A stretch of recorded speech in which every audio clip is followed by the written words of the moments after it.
하나님의 말씀을 봉독해 드리겠습니다. 갈라디아서 5장 22절 23절 말씀을 제가 봉독을 해 드리겠습니다.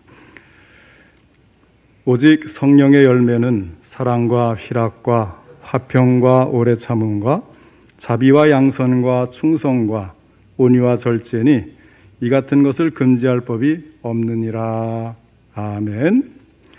오늘은 성령의 열매 네 번째 오래 참음이라고 하는 제목으로 함께 말씀을 듣겠습니다.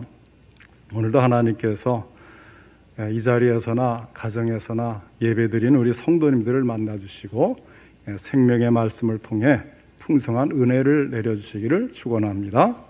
먼저 하나님께 기도드리겠습니다. 하나님 아버지, 오늘도 하나님 앞에 예배 드릴 수 있도록 인도하신 주여 감사를 드립니다.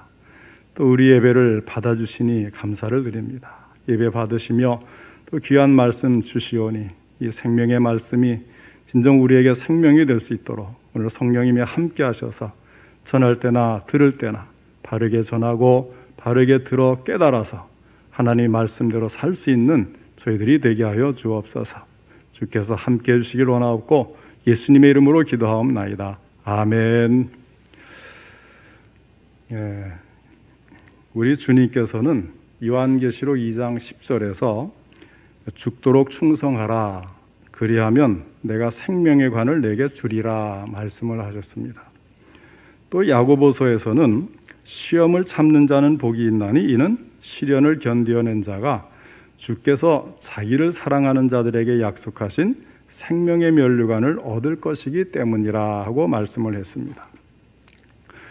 우리가 예수를 믿는 이유와 목적, 그 근본적인 목적이 무엇입니까? 생명의 면류관을 얻기 위해서가 아니겠습니까?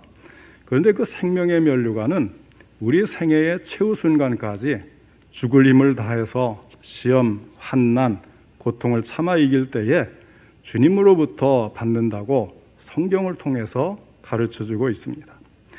성령의 열매, 곧 기독교인의 특성이요 미덕의 네 번째를 오래 참음이라고 말씀하신 이유가 바로 여기에 있습니다. 바울은 골로새 교회 교인들에게 성도의 기업의 부분을 얻기에 합당하도록 하는 기도를 하면서 특별히 그들이 모든 견딤과 오래 참음에 이르게 해달라고 기도를 했습니다. 골로새서 1장 11절부터 12절의 말씀이에요. 그의 영광의 힘을 따라 모든 능력으로 능하게 하시며 기쁨으로 모든 견딤과 오래 참음에 이르게 하시고 우리로 하여금 빛 가운데서 성도의 기업의 부분을 얻기에 합당하게 하신 아버지께 감사하게 하시기를 원하노라. 자, 이 말씀에 의하면 이 오래 참음을 다시 두 가지로 구분을 해서 말씀을 해요. 하나는 모든 견딤이라고 했고 또 하나는 그대로 오래 참음이라고 했습니다. 자, 이 두 가지의 특성이 같은 성격이면서도 구체적으로는 좀 다른 의미를 가지고 있어요. 자, 먼저 모든 견딤에 대해서 설명하자면 이것은 환경이 어려울 때 참는 것을 말합니다. 이것을 다른 말로 하면 인내라고 할 수가 있어요. 그것은 성숙한 그리스도인의 삶에 나타나는 중요한 성품입니다. 그것은 만사가 평탄하고 잘 되어갈 때 나타나는 것이 아니라 고난과 힘겨운 일 속에서 나타나는 것입니다. 평소에는 신앙생활을 잘하는 것 같은데 환경이 어려워지게 되면 신앙대로 살기를 포기하는 경우를 자주 보게 됩니다. 얼마나 안타까운지 모르겠어요. 그러나 기적이라고 하는 것은 인내 끝에 오는 것이지 편한 생활, 쉽사리 포기하는 생활, 그런 속에서 나타나는 것은 결코 아니라고 하는 것입니다. 욥은 손해와 고난과 질병으로 지독한 시련을 받았습니다. 그러나 그는 그의 신앙을 포기하지 않았습니다. 끝까지 신앙을 고수했습니다. 그랬더니 여호와께서 욥의 말년에 욥에게 처음보다 더 복을 주시니 하면서 욥에게 갑절의 복을 주셨다고 성경은 말씀하고 있습니다. 자, 외부 환경에 대해서 참는 태도는 바로 이런 것입니다. 아무리 상황이 어둡게 보일지라도, 아무리 사건의 앞날을 알 수가 없을지라도, 아무리 하나님의 징계가 아플지라도 결코 소망과 믿음을 잃지 않으며 낭망하지 않고 패배하지 않는 태도를 갖는 것이며 믿음으로 끈질기게 참는 것입니다. 그 다음에 이 오래 참음, 이것은 앞에 말한 그 견디는 것, 인내와 비슷하지만 인내는 환경과 관련이 있다고 한다면 여기서 말하는 오래 참음은 사람들과 관계가 있습니다. 베드로가 그런 질문을 예수님께 했죠.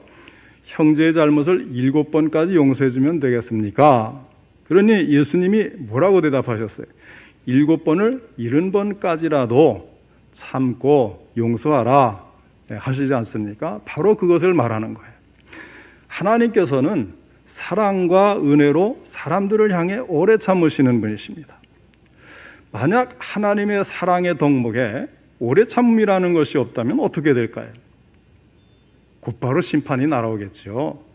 인류의 멸망으로 연결되는 것입니다. 끔찍한 일이 일어나는 것입니다. 하나님의 참으시는 사랑에 대해서 이사야 선지자는 이렇게 말했어요. 내 이름을 위하여 내가 노하기를 더디할 것이며 내 영광을 위하여 내가 참고 너를 멸절하지 아니하리라. 하나님은 노하기를 더디하시는 분이시라고 말씀을 하는 것입니다. 또 사도 베드로는 베드로 3장 9절에 이런 말씀을 했어요. 주의 약속은 어떤 이들이 더디다고 생각하는 것 같이 더딘 것이 아니라 오직 주께서는 너희를 대하여 오래 참으사 아무도 멸망하지 아니하고 다 회개하기에 이르기를 원하시느니라. 하나님께서 죄인들을 대해서 오래 참으시는 것은 그들을 사랑하시기 때문이요, 또한 그들로 회개할 기회를 주시기 위해서라고 하는 것입니다. 하나님의 인내는 그야말로 죄인들의 소망과 직결되는 중요한 성품인 것입니다. 그러므로 하나님의 백성된 우리들도 마땅히 하나님처럼 서로의 허물을 용납하고 오래 참아야 할 것입니다. 오래 참지 못하고 조급한 곳에서 어떻게 성도 간의 사랑이 지탱될 수가 있겠어요? 불가능합니다. 사람에 대해서 참는 태도들은 이런 것들로 정리할 수가 있을 거예요. 우선 첫째는 아무리 자기와 함께하는 사람이 불합리하게 보일지라도 그 사람들에 대한 인내심을 결코 잃지 않는 태도. 불합리하게 보이는데 인내심을 잃지 않는다. 참 답답한 일이겠지만 이것이 우리 성도들이 해야 되는 오래 참는 모습입니다. 또 아무리 자기와 함께 있는 사람들이 말을 잘 듣지 않고 사랑스럽지 않을지라도 결코 그들에 대한 소망을 잃지 않는 태도. 좀 내 마음에 안 들어도 소망을 갖는 거예요. 더욱 하나님의 은혜로 나아질 때를 기다릴 수 있는 것입니다. 또 감정을 나타내거나 행동으로 그것을 나타내기 전에 오랫동안 마음속에 간직하고 있는 것, 조급하게 성급하게 화를 내지 않는 거예요.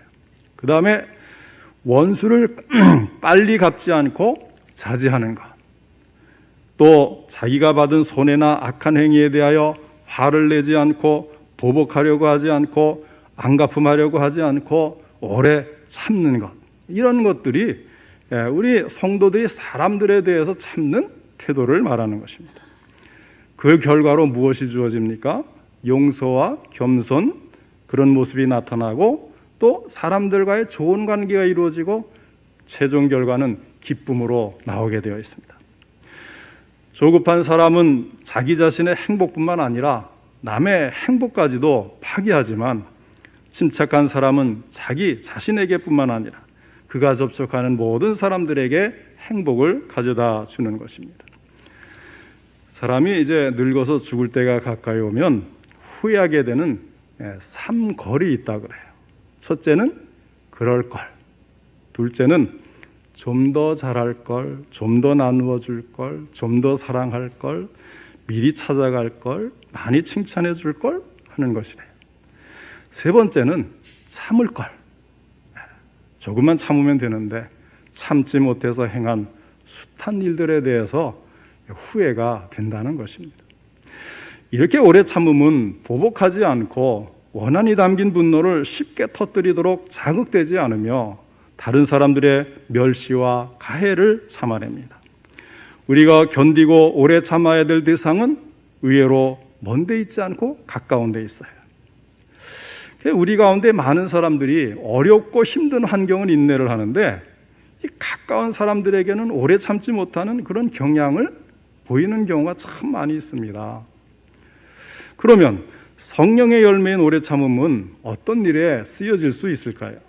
첫째는 우리 자신의 신앙의 성장과의 관계에 있어서 오래 참음이 필요하다고 하는 사실입니다. 우리의 신앙에 대해서 은혜 안에서 자라가라. 자, 이 명령을 받고 있지요.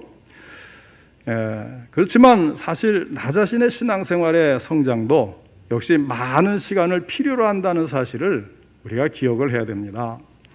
훈련과 변화와 성장 이런 것들은 곧바로 효과가 나타나는 것은 아닙니다.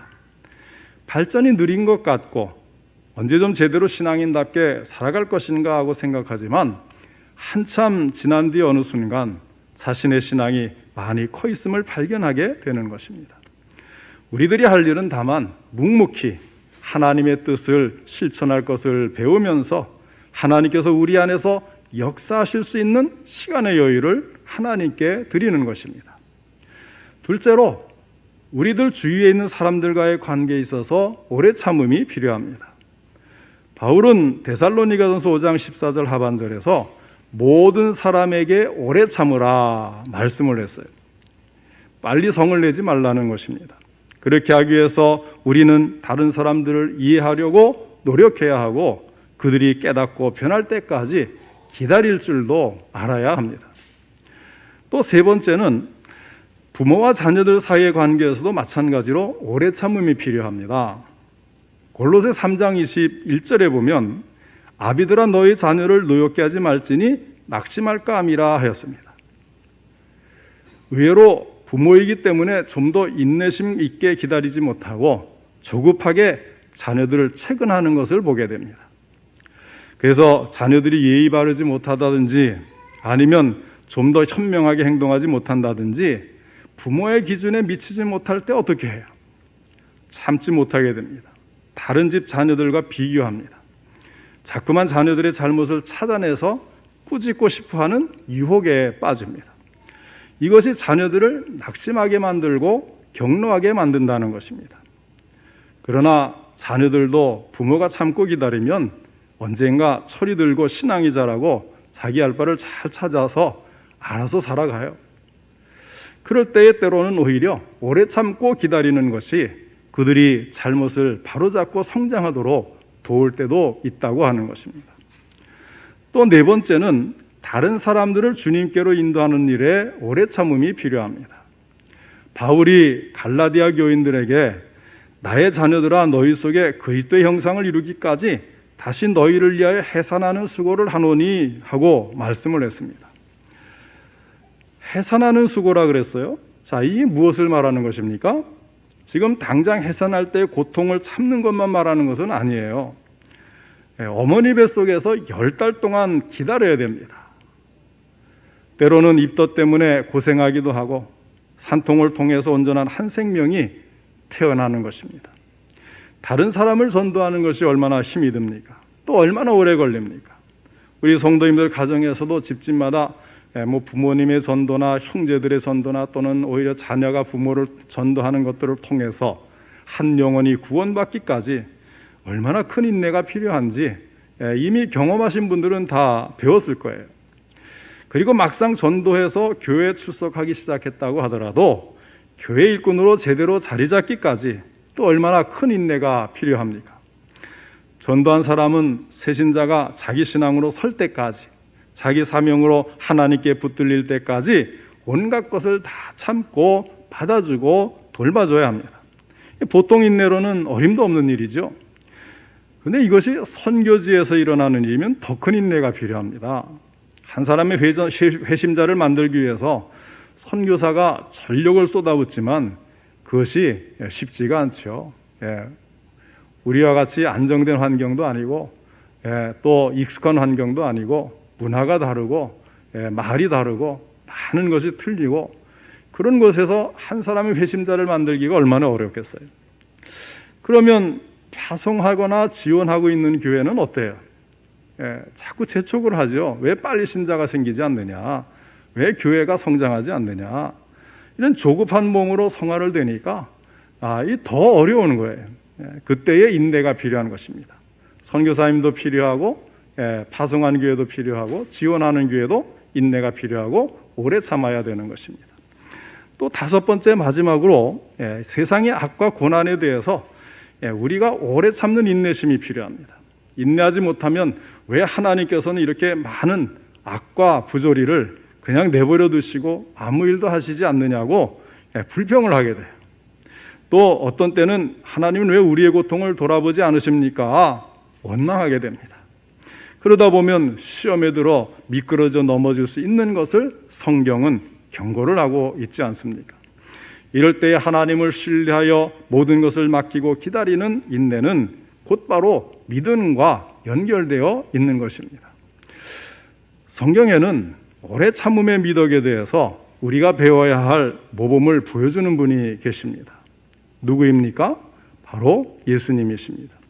우리는 예수 그리스도를 바라봄으로써 이 미덕을 배울 수가 있게 됩니다. 예수님은 한 번도 조급하게 서두신 적이 없어요. 늘 하시는 말씀이 뭡니까? 내 때가 아직 이르지 않았다. 기다릴 줄 아시는 거죠. 또 예수님은 지상에서 육신으로 계시는 동안에는 자기 혼자서 하나님 나라의 복음을 전 세계에 살고 있는 모든 사람들에게 전할 수 없다는 것을 잘 알고 계셨어요.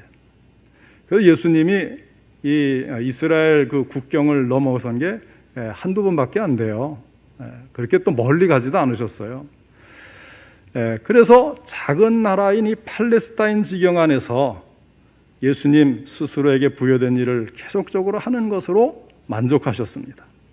그러면서 언젠가 자신의 12제자가 성령을 충만히 받아서 온전한 복음 전파자가 될 때까지 오래 참고 기다리셨습니다. 예수님은 한 알의 밀이 땅에 떨어져 죽으면 많은 열매를 맺는다고 말씀을 하시면서 날마다 자기에게 맡겨진 일을 하시고 씨를 뿌리시고 오래 참으셨습니다. 예수님은 자신의 제자들을 대하는 데 있어서도 강한 인내심을 발휘하셨습니다.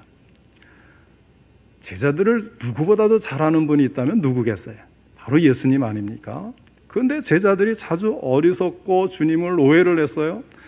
좌충우돌을 하고 예수님의 합당한 제자로서 역할을 잘 할 수 있을지 의심스러운 상태가 많이 나타났습니다. 그렇지만 예수님은 제자들이 성장하고 변화될 때까지 기다리셨습니다. 언제까지 기다리십니까? 예수님이 십자가에 달리실 때까지도 제자들은 참 우리가 볼 때도 안타까운 그런 모습을 보였어요. 그러나 예수님이 부활하시고 또 승천하신 후에 오순절 성령 충만을 받고 나니 이들이 정말 변화되는데 무섭도록 변화되었지요. 이들을 통해서 로마가 정복되고 이 복음이 온 세상을 돌아 우리에게까지 온 것 아닙니까? 자, 심지어는 가룟 유다까지도 버리지 않으려고 하셨다는 것을 우리는 보게 됩니다. 성경에 보면 유다가 배신할 것을 예수님이 알고 계셨다고 하는 정황을 많이 우리가 찾아볼 수가 있는데요. 그런데도 예수님은 그에게 돈계를 맡기는 그런 그 특권까지 주실 정도로 참고 기다렸습니다. 성경엔 뭐라 그래요? 그는 참 도둑이어서 돈계를 맡아서 거기서 돈을 빼간다고 이렇게 말씀하지 않습니까? 알면서도 유다를 위해서 맡기고 기다리시는 거예요. 가룟 유다를 돌이키게 하기 위해서 온갖 가능한 수단을 다 사용하셨습니다. 언제까지 하셨습니까? 배신을 당해 십자가에 달리시게 될 때까지 회개할 것을 기다리셨습니다. 예수님께서 오래 참으시는 것은 바로 아버지 하나님을 닮으셨기 때문입니다. 그렇다면 오늘 우리들은 예수님을 닮음으로써 그분의 오래 참으심을 배워야 되지 않겠습니까? 그런데 문제는 뭐예요? 우리가 다 하는 겁니다. 오래 참아야 되고 환경에 대해서 참아야 되고 사람에 대해서도 참아야 되고, 그런데 이것이 실천이 되지 않는다는 게 그게 문제 아니겠어요? 잘 참는 것 같은데 어느 날 보니까 성질 부리고 있는 거예요, 혼자서. 그게 우리 자신의 모습 아닙니까? 왜 그럴까요? 오늘 우리가 듣고 배우는 것은 성령의 열매입니다. 그 점을 간과해서는 안 되는 것입니다. 아무리 오래 참음이 좋은 성품이고 또 필요한 것이라고 해도 그것이 내 뜻대로 내 마음대로 된다면 굳이 성령의 열매라고 할 필요는 없겠지요. 그러나 성령의 도움이 없이는 이룰 수 없는 성품이기에 성령의 열매인 것입니다. 따라서 갈라디아서 5장 16절에 너희는 성령을 따라 행하라고 하신 말씀을 귀담아 들어야 합니다. 여기에 말하는 이 따라 행하라고 하는 말은 헬라 원문에 페리파테오라는 말을 쓰는데요. 이것은 어떤 표본을 따라서 닮아가는 것을 의미합니다. 그 닮아가는 인생을 말하는 거예요. 다시 말해서 성령을 따라서 변하여 가라 이런 말씀입니다. 그런데 갈라디아서 5장 25절에 나오는 성령으로 행할지니라는 말씀은 여기에는 이제 스토이케오라는 헬라 원문으로 되어 있는데요. 이건 또 뜻이 달라요. 무조건 명령이니까 순종해라 그런 뜻이에요. 군사적인 용어입니다. 그래서 일사불란하게 명령을 따르라는 것이죠. 가라면 가고 버리라면 버리고 거부를 말할 수 없이 성령을 따르라. 그런 의미의 말씀입니다. 자, 이게 뭐 무슨 뜻이 있겠어요? 무조건 행해라. 이런 명령의 쪼도 있지만은 그러기 위해서는 본을 보고 닮고 따르고 하면서 그것을 배워가라. 이런 의미도 있는 것입니다. 자, 우리가 나 자신을 이기는 길이 어디에 있다고 생각하십니까? 일반적으로 우리는 자기 의지, 자기 교양, 자기 명예, 자기 이익, 자기 양심, 자기 지식에 의존하려고 해요. 또는 자기 경험에 의지합니다. 그러나 많은 사람들이 자신에게 의지함으로써 실패하고 말았습니다. 아무 소용도 없는 것을 알게 되었습니다. 그리고는 실망하고 낙심을 합니다. 오직 하나의 길이 남았어요. 성령을 따라 행하라. 그리하면 육체의 욕심을 이루지 아니하리라. 부모님을 여의고 의지할 곳이 없어서 큰 집에 의탁하여 사는 16살짜리 소녀가 있었습니다. 부모님을 잃었다는 슬픔과 함께 사춘기를 맞은 이 소녀는 아주 반항적인 성격으로 자라게 되었습니다. 그때마다 이제 집에 들어오는 시간도 늦어지고 그렇게 큰어머니 마음에 들지 않는 행동들이 나타납니다. 그럴 때에 큰어머니는 잔소리를 합니다. 어김없이 그 소녀는 그 잔소리가 듣기 싫어서 반항을 또 해요. 내 운명 내가 알아서 결정하겠습니다. 그러면서 대드는 거죠. 저녁마다 이렇게 한 차례씩 싸웁니다. 전쟁을 치릅니다. 난리가 납니다. 그런 날이 거듭되고 참 서로 간에 못할 짓을 계속하는 거예요. 어느 날 이 소녀가 부흥회에 참석하게 되었습니다. 하나님께 기도를 드리고 말씀을 들으면서 은혜를 받습니다. 그리고 스스로 결심합니다. 이제는 밤늦게 돌아다니지 않겠다. 밤늦게 돌아다니다 보니 많은 시험에 빠지게 되어서 앞으로는 일찍 귀가하고 깨끗하게 살아가겠다. 큰어머니가 수다스럽게 잔소리를 하더라도 절대로 말대꾸를 하지 않고 참겠다. 그래서 이제 부흥회가 끝난 다음에 집에 돌아와서는 이 결심을 큰어머니께 말씀을 드립니다. 그랬더니 큰어머니는 그 말이 진정이라면 좋겠다마는 어떻게 내 말을 믿을 수 있겠니? 두고 봐야지. 그러면서 시큰둥하게 말을 하는 거예요. 큰어머니의 그 말에 기분은 상했지만 모처럼 꾹 참았어요. 그리고 며칠 동안 일찍 들어왔습니다. 그런데 한 번은 어찌어찌 하다가 이제 실수를 해서 늦게 들어가고 말았습니다. 그랬더니 기다렸다는 듯이 큰어머니의 면박이 들어옵니다. 거봐라, 내가 그럴 줄 알았어. 내 결심이 며칠이나 가겠니? 하면서 잔소리가 계속됩니다.